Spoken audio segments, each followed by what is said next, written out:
بسم اللہ الرحمن الرحیم۔ السلام علیکم۔ آج کی ہماری جو ویڈیو ہے فرسٹ کلاس اردو انتہائی اہمیت کی حامل ہے۔ کیوں؟ وہ میں آپ کو بتاتا ہوں کہ ہم آج حصہ نظم کو کمپلیٹ کریں گے، اس کے خلاصہ جات۔ میں نے ویسے تو حصہ نظم کی تمام تشریحات جتنے بھی ہمارے پاس نظمیں ہیں وہ سب کی تشریحات ڈیٹیل کے ساتھ کروا چکا ہوں، اور لیکن میں آج کی ویڈیو کے اندر خلاصے ایک میں نے ترتیب کے ساتھ تمام خلاصے آپ کے لیے علیحدہ سے ایک جگہ پر ایک ویڈیو میں اکٹھے کر دیے، تاکہ جن بچوں نے خلاصہ تیار کرنا ہے وہ یہاں سے تیار کر لیں۔ آگے بڑھنے سے پہلے چینل کو لازمی سبسکرائب کر لیجئے، چونکہ یہ ویڈیو آپ کے لیے ایک تو یہ والی ویڈیو، باقی جتنی بھی ویڈیو اپلوڈڈ ہیں بڑی فود مند ثابت ہوں گی انشاءاللہ تعالیٰ۔ آئیے آگے کی طرف بڑھتے ہیں۔ جیسے کہ ہم جانتے ہیں کہ چیپٹر نمبر جو ہمارا خلاصہ ہے وہ تو آتا ہے 5 نمبر کا نظم کا، لیکن یہ ہیلپ فل ہوگا ہمارے پاس 10 نمبر کی تشریح کے لیے، چونکہ جن بچوں کو خلاصہ اچھی طرح آتا ہے وہ ایزیلی جو ہے نا وہ تشریح کے اندر جو ہے نا وہ لائنیں 7 8 9 لائنیں وہ ایزیلی کر سکتے ہیں جنہوں نے خلاصہ اچھی طرح کیا ہوا ہے۔ تو آئیے ہم بڑھتے ہیں اپنے پہلے خلاصے کی طرف، جو ہے جی حمد کا خلاصہ۔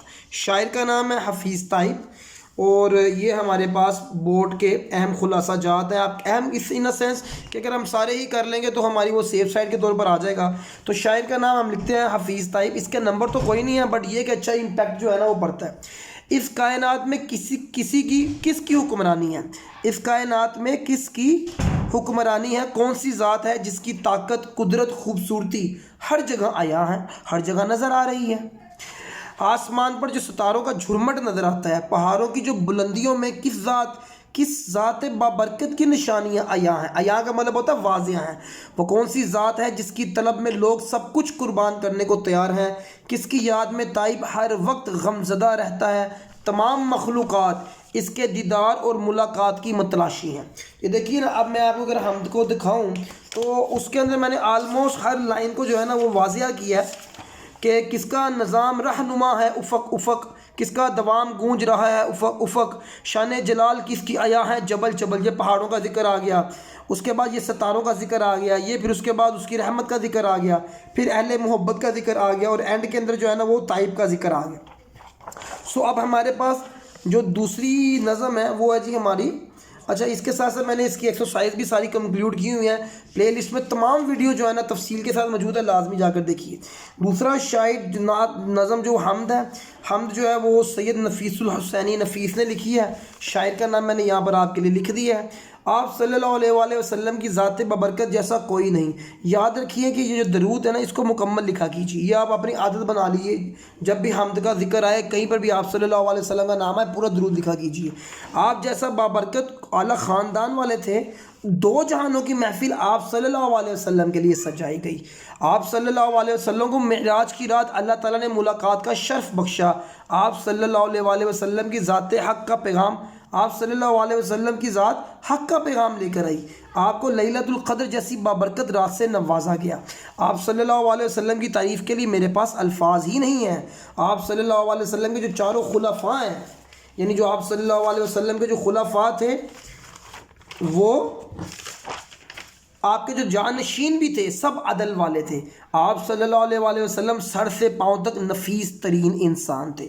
تو یوں ہمارے پاس یہ آپ صلی اللہ علیہ وآلہ وسلم کی جو نعت ہے اس کی حمد بھی مکمل ہوگی۔ اب ہم چلیں گے اپنے پاس حصہ نظم کے جو باقی ہیں 99 پیج کے اوپر جو ہے نا وہ ہمارا یہ پہلی نظم جو ہے نا وہ موجود ہے، جو کہ ہمارے پاس ہے اقبال کی، اے وادی لولاب۔ اچھا اس کی تشریح انتہائی مشکل ہے، لیکن میں نے اس کی تشریح بھی کی ہوئی ہے، آپ جا کے دیکھ سکتے ہیں۔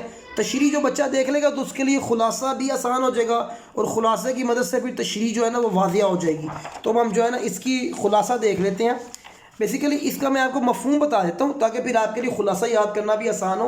وادی لولاب اصل میں وادی کشمیر کے ساتھ نا اقبال نے اس کو تمثیل دی ہے، اور دوسری بات یہ ہے کہ یہاں پر بتایا گیا ہے کہ جو مسلمان غلامی کی زنجیروں میں جکڑے ہوئے ہیں، وہ کیوں زنجیروں میں جکڑے ہوئے ہیں؟ چونکہ جو ملا ہے نا، جو علماء دین ہے، جو ممبر و محراب پہ بیٹھنے والے لوگ ہیں، انہوں نے کمپرومائز کر لیا ہوا ہے، اور وہ جو ہے نا وہاں سے کوئی مرد مجاہد ایسا نکلتا ہی نہیں ہے کہ جو آزادی کے گیت گائے اور مسلمانوں کے اندر جوش و ولبلہ جو ہے نا بھر دے۔ سو شاعر کا نام ہے علامہ محمد اقبال، یہ ہمارے پاس تیسری نظم ہے، اے وادی لولاب تیرے چشموں کا پانی انتہائی شفاف ہے اور پرندے تیری فضاؤں میں اڑتے ہیں تاکہ آزادی سے رہ سکیں۔ اگر مسجد کے ممبر سے ولولہ اور ایمان کی حرارت میسر نہ ہو، یعنی مسجد اور ممبر میں انسان کا ایمان جاگتا ہے نا، جب ہم ممبر و محراب سے اللہ اور اس کے رسول کے دین کی باتیں سنتے ہیں اور اپنے آباء و اجداد کی باتیں سنتے ہیں کہ جنہوں نے آزادی کے لیے اللہ کے دین کے لیے جانیں قربان کر دیں، تو ادھر سے جو ہے نا وہ ولولہ اور جوش اور جو ہے نا وہ ایمان کی حرارت ملتی ہے۔ سو اگر مسجد کے ممبر سے ہی ولولہ اور ایمان کی حرارت میسر نہ ہو تو بندہ مومن کے لیے دین صرف عبادات بن کر رہ جاتا ہے۔ وہ عبادات جو ہے نا وہ اس کو کیا ہوتا ہے کہ وہ ایک جگہ پر محدود کر دیتی ہیں، وہ اللہ کا دین پوری دنیا پر نافذ نہیں کر سکتا۔ جس طرح موسیقی کے ساز کے تار ڈھیلے ہونے سے دھن بیکار ہو جاتی ہے، جس طرح یہاں اقبال نے نا یہاں پر تشبیہ دی ہے موسیقی کے سازوں سے، جس طرح مختلف موسیقی کے ساز ہوتے ہیں جن میں تاریں ہوتی ہیں، اگر وہ تاریں ڈھیلی ہوں تو کیا ہوتا ہے اندر سے دھن اچھی نہیں نکلتی۔ اسی طرح اگر شاعر اقبال کہتا ہے کہ جو نصیحت کرنے والے لوگ ہیں نا، اگر ان کی نصیحت میں حرارت، گرمی اور جوش ولولہ ہونا تو فائدہ کوئی نہیں ہوتا۔ اسی طرح دین میں غیرت نہ ہو تو ایمان ضائع چلا جاتا ہے۔ ملا کی نظر، یعنی ملا جو مسجد اور ممبر میں بیٹھا ہے، اس کی نظر حکمت اور دانائی سے خالی ہے، یعنی وہ مناظر نہیں دیکھ سکتا کہ جو ان مسلمانوں کو جو ہے نا وہ دوبارہ سے اس عروج تک پہنچا دیں۔ اس قوم میں اقبال کہتا ہے ایسے اللہ والے ہیں ہی نہیں اب کہ جن کی پکار سے لوگ غفلت کی نیند سے جاگ اٹھیں اور آزادی کی جو ہے نا وہ دوبارہ سے گیت گائیں۔ اب ہمارے پاس یہ وادی لولاب بھی ڈن ہو گئی۔ اس کے بعد ہمارے پاس جو نظم آتی ہے وہ ہے ہماری جو ہے نا، یہ بھی ایک نئی نظم اس میں ایڈ کی گئی ہے، وہ دیس سے آنے والے بتا اختر شیرانی کی۔ اختر شیرانی کی نظم جو ہے نا ہمارے پاس پچھلی کتابوں میں برسات کا موسم جو ہے نا، برسات، وہ اختر شیرانی کی لکھی ہوئی تھی، پچھلی کتاب تھی۔ تو یہاں پر جو دیس سے آنے والا بتا کا مطلب یہ ہے کہ شاعر کہتا ہے کہ وہ جو ہے نا وہ دوسرے شہر میں رہ رہا ہے اور اپنے وطن کو اس نے چھوڑ دیا، وطن میں رہ رہا ہے، تو اس کا ایک ہم وطن نہ آیا تو اس نے اپنے ہم وطن سے پوچھا کہ مجھے بتا کہ جب میرے دیس ہے، یعنی دیکھا یا تو ہم جانتے ہیں کہ جو پردیسی ہوتے ہیں، جو اوورسیز رہتے ہیں، ان کو اپنے وطن کی یاد آتی ہے۔ سو اے میرے وطن سے آنے والے، یعنی شاعر کہتا ہے میرے وطن سے آنے والے میرے ہم وطن، مجھے اپنے وطن کے لوگوں کا احوال تو سنا، مجھے ان کی بات چیت تو بتا، کیا وہاں کے باغوں میں اب بھی بہار کا موسم ویسا ہی ہوتا ہے کہ اب بھی میرے وطن میں وہی گہرے بادل چھاتے ہیں اور دریا کے کنارے وہ چاند کا منظر ویسے ہی دکھائی دیتا ہے؟ کیا اب بھی جو اس کے یار دوست ہیں وہ درختوں کی گھنی چھاؤں میں جو ہے نا وہ لطف اندوز ہوتے ہیں؟ یعنی کہ اب بھی میرا جو وطن ہے اس کے نظارے ویسے ہی ہیں؟ کیا اب بھی میرے وطن میں کوئی مجھے یاد کرتا ہے؟ اے میرے وطن سے آنے والے، مجھے اپنے وطن کے لوگوں کا حال و احوال سنا۔ یعنی یہاں پر یہ ایک پردیسی ہے جو پردیس میں آباد ہے اور اس کو کہیں کتنے سالوں بعد کوئی اپنا ہم وطن ملا، تو وہ اپنے ہم وطن سے اپنے وطن، اپنے رشتوں، اپنے دوستوں کے بارے میں جو ہے نا وہ بات چیت کر رہا ہے۔ اس کے بعد ہمارے پاس اگلی نظم ہے، اس کا نام ہے جی آزادی۔ یہ شاعر ہے احسان دانش، ان کو شاعر مزدور بھی کہا جاتا تھا، تو ان کی بڑی کمال کی نظم ہے، ہم نے تشریح کی ہوئی ہے، بار بار وہی کہوں گا، لازمی جا کر دیکھیے تو خلاصے بھی آپ کے لیے آسان ہو جائیں گے۔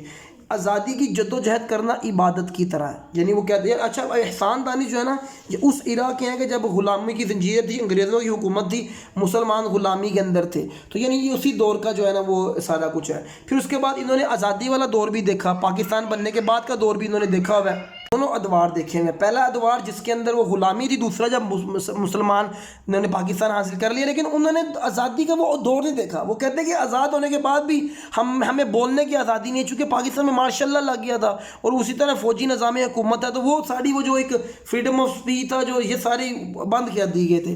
سو آزادی کی جد و جہد کرنا عبادت کی طرح ہے۔ آزادی کی راہ میں اگر کوئی جان دے تو وہ شہادت کے مترادف ہے۔ جس ملک میں آزاد لوگ، یعنی شاعر نے کہا کہ جہاں پر آزاد کر سکتے نہ ہوں جو ہے نا اپنی آزاد خیالی کو، تو میں اس کو سمجھتا ہوں توہین آزادی۔ شاعر کہتا ہے کہ میں اس کو توہین سمجھتا ہوں آزادی کی۔ جس ملک میں آزاد لوگ اپنی رائے کا اظہار نہ کر سکتے ہوں، میں اس آزادی کو نہیں مانتا۔ وہ کہتا ہے جلد ہی ایسے حالات پیدا ہونے والے ہیں کہ آزادی کا جوش خون کو گرما دے گا۔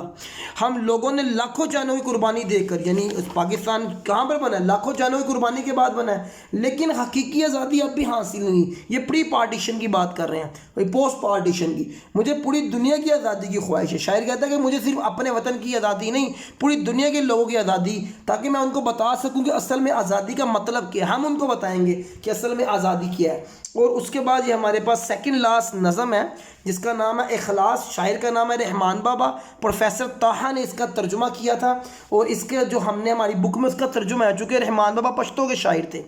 اب یہاں پر اخلاص، خلوص نیت کا ذکر کیا گیا ہے۔ شاعر کے نزدیک اخلاص ایک ایسا جذبہ ہے جو انسان کو زمین کی بلندیوں سے آسمان تک پہنچا دیتا ہے۔